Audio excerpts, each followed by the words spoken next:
Baik, Assalamualaikum warahmatullahi wabarakatuh. Perkenalkan, nama saya Yunia Sana AR, NIM PO 71200210041. Di sini saya akan menjelaskan hasil dari tugas saya yang berjudul Sistem Endokrin. Pengertian sistem endokrin. Jadi, sistem endokrin adalah sistem di dalam tubuh manusia yang fungsinya untuk melakukan sekresi atau produksi hormon yang mengatur semua aktivitas organ-organ di dalam tubuh manusia sesuai dengan kebutuhan-kebutuhan organ. Nah, sistem endokrin itu juga menghasilkan hormon yang tersirkulasi di dalam tubuhmu melalui aliran darah untuk mempengaruhi organ-organ lain. Hormon bertindak sebagai pembawa pesan dan dibawa oleh aliran darah ke berbagian sel dalam tubuh yang selanjutnya akan menerjemahkan pesan tersebut menjadi suatu tindakan. Fungsi sistem endokrin. Nah, fungsi sistem endokrin yang pertama itu ada untuk mengontrol dan merangsang aktivitas kelenjar tubuh. Yang kedua, merangsang pertumbuhan jaringan. Yang ketiga, mengatur sistem metabolisme tubuh. Nah, yang keempat, memelihara lingkungan internal yang optimal, melakukan respon ketika terjadi situasi darurat, mengatur laju reaksi kimia dalam berbagai sel, mempengaruhi kemampuan zat untuk mengangkut diri melalui membran sel. Nah, selanjutnya macam-macam kelenjar endokrin. Yang pertama itu ada kelenjar hipofisis atau pituitari. Kelenjar hipofisis ini merupakan kelenjar endokrin yang terbesar. Letaknya berada di dalam otak, tepatnya di bawah hipotalamus. Setelah mendapatkan rangsangan dari hipotalamus, kelenjar hipofisis ini akan memproduksi hormon yang membantu mengatur pertumbuhan, produksi dan pembakaran energi, menjaga tekanan darah, serta berbagai fungsi pada organ tubuh lainnya. Selanjutnya ada kelenjar tiroid atau sering disebut dengan kelenjar gondo. Nah, kelenjar gondo ini menghasilkan 3 hormon, yaitu tiroksin, tridothirin, dan kalistonin. Kelenjar ini terletak di bawah leher bagian depan, menghasilkan hormon tiroid yang mengatur metabolisme tubuh. Hormon tiroid ini juga berperan dalam pertumbuhan dan perkembangan tulang otak dan sistem saraf pada anak-anak. Selain itu, hormon tiroid juga membantu menjaga tekanan darah, detak jantung, dan juga fungsi reproduksi. Selanjutnya, kelenjar paratiroid atau kelenjar anak. Nah, kelenjar paratiroid ini berfungsi mengendalikan kadar kalsium dalam darah. Kelenjar paratiroid ini 2 pasang kelenjar kecil yang tertanam di setiap sisi permukaan kelenjar tiroid. Kelenjar kecil ini melepaskan hormon paratiroid yang berfungsi untuk mengatur kadar kalsium dalam darah tadi dan juga metabolisme tubuh. Selanjutnya, kelenjar adrenal atau suprarenalis atau sering disebut juga dengan kelenjar anak ginjal. Nah, kelenjar adrenal ini terdiri atas 2 bagian, yaitu bagian kulit atau korteks dan juga bagian dalam atau medula. Kelenjar ini berbentuk segitiga yang berada di atas setiap ginjal, terdiri dari 2 bagian tadi, bagian luar serta bagian dalam. Bagian luar atau korteks tadi itu menghasilkan hormon yang disebut dengan kortikosteroid yang mengatur metabolisme, fungsi seksual, dan juga sistem kekebalan, serta keseimbangan garam dan air dalam tubuh.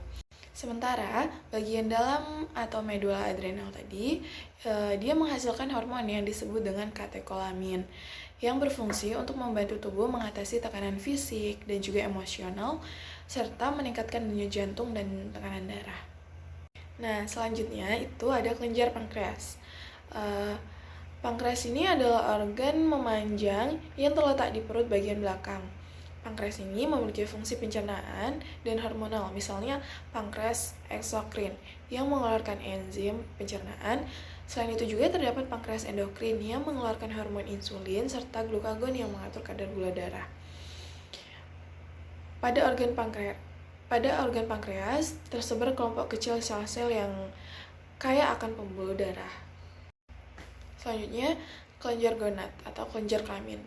Nah, kelenjar gonad ini dibedakan menjadi kelenjar gonad pada wanita dan juga kelenjar gonad pada pria. Selanjutnya, kelenjar timus atau kacangan. Jadi kelenjar timus ini terdiri atas 2 lobus berwarna kemerah-merahan. Yang saya jelaskan tadi dapat dilihat di gambar di atas ini. Di dalam kelenjar endokrin juga terdapat sel-sel. Nah, pada sistem endokrin ini terbagi menjadi berbagai macam tipe sel yang berperan dalam menghasilkan hormon dan merupakan bagian penyusun dari suatu jaringan dan organ di dalam sistem endokrin. Sel penyusun organ endokrin juga dapat dibedakan menjadi 2, yaitu sel neurosekretory dan sel endokrin sejati. Sel neurosekretory adalah sel yang berbentuk seperti saraf, tetapi berfungsi sebagai penghasil hormon. Jadi, sel-sel berkomunikasi satu sama lain melalui sinyal-sinyal kimiawi atau hormon yang berupa molekul-molekul sederhana seperti asam amino atau asam lemak yang mengalami modifikasi atau molekul-molekul peptida yang lebih kompleks, protein atau steroid. Komunikasi dapat terjadi secara lokal antara sel di dalam jaringan atau organ atau pada jarak tertentu di jaringan antara organ yang berlainan. Komunikasi sel-sel yang berdekatan dilakukan melalui sekresi parakrin, yaitu komunikasi antara sel yang berdekatan dengan melepaskan sinyal-sinyal kimiawi ke dalam cairan ekstraseluler dan mencapai tujuan melalui proses difusi sederhana. Sedangkan komunikasi yang terjadi sebagai respons sel terhadap sekresi dirinya sendiri itu disebut sekresi autokrin.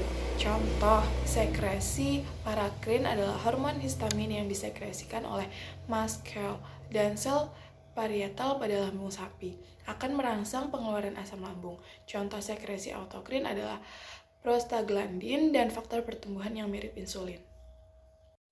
Nah, sel yang pertama itu ada adenohipofisis yang tersusun atas sejumlah jenis sel-sel yang dikelompokkan berdasarkan karakteristik warna dalam pengecatan mikroskop, yaitu ada kromofob yang menyerap warna sangat sedikit dan bergranula halus. Yang kedua ada basofil yang berwarna biru atau ungu. Yang ketiga ada asidofil yang berwarna merah atau orange. Secara histologis, sel-sel kelenjar hipofisis itu dikelompokkan berdasarkan jenis hormon yang disekresikan, yaitu sel-sel somatotroph berbentuk besar dan mengandung granula sekretori yang menghasilkan somatotropin. Yang kedua, sel-sel laktotroph mengandung granula sekretoris yang menghasilkan prolaktin atau laktogen. Selanjutnya, sel-sel tirotrof berbentuk palihedral dan bergranula sekretoris menghasilkan TSA. Yang keempat ada sel-sel gonadotrof bergranula sekretoris menghasilkan FSH dan LH. Yang kelima, sel-sel kortikotrof merupakan granula terbesar yang menghasilkan ACTH. Di dalam sistem endokrin juga terdapat hormon. Hormon adalah sinyal kimiawi yang disekresikan oleh kelenjar endokrin ke dalam cairan tubuh dan mengkomunikasikan pesan-pesan yang bersifat mengatur di dalam tubuh. Hormon ini dibutuhkan oleh tubuh dalam jumlah yang sangat terbatas. Kelebihan atau kekurangan hormon itu dapat mengakibatkan gangguan fungsi tubuh. Kekurangan satu jenis hormon tidak dapat digantikan oleh hormon yang lain, karena hormon memiliki fungsi yang spesifik dan juga organ tubuh yang dipengaruhi juga spesifik. Hormon bisa mencapai semua bagian tubuh, tetapi jenis sel-sel tertentu saja yang memiliki kemampuan untuk memberikan respon terhadap sinyal tersebut. Hormon bisa memengaruhi sel atau jaringan tertentu apabila sel atau jaringan tersebut mempunyai reseptor untuk hormon tertentu. Sel, jaringan, atau organ yang mengadakan respon terhadap hormon tertentu disebut sel target atau organ target. Berdasarkan sifat kimianya, hormon itu dapat diklasifikasikan menjadi 3 kelompok utama.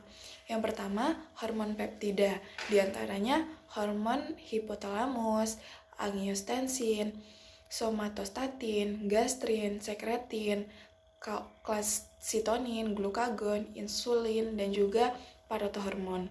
Sedangkan hormon protein besar diantaranya hormon pertumbuhan, prolaktin, LH, FSH, dan TSH.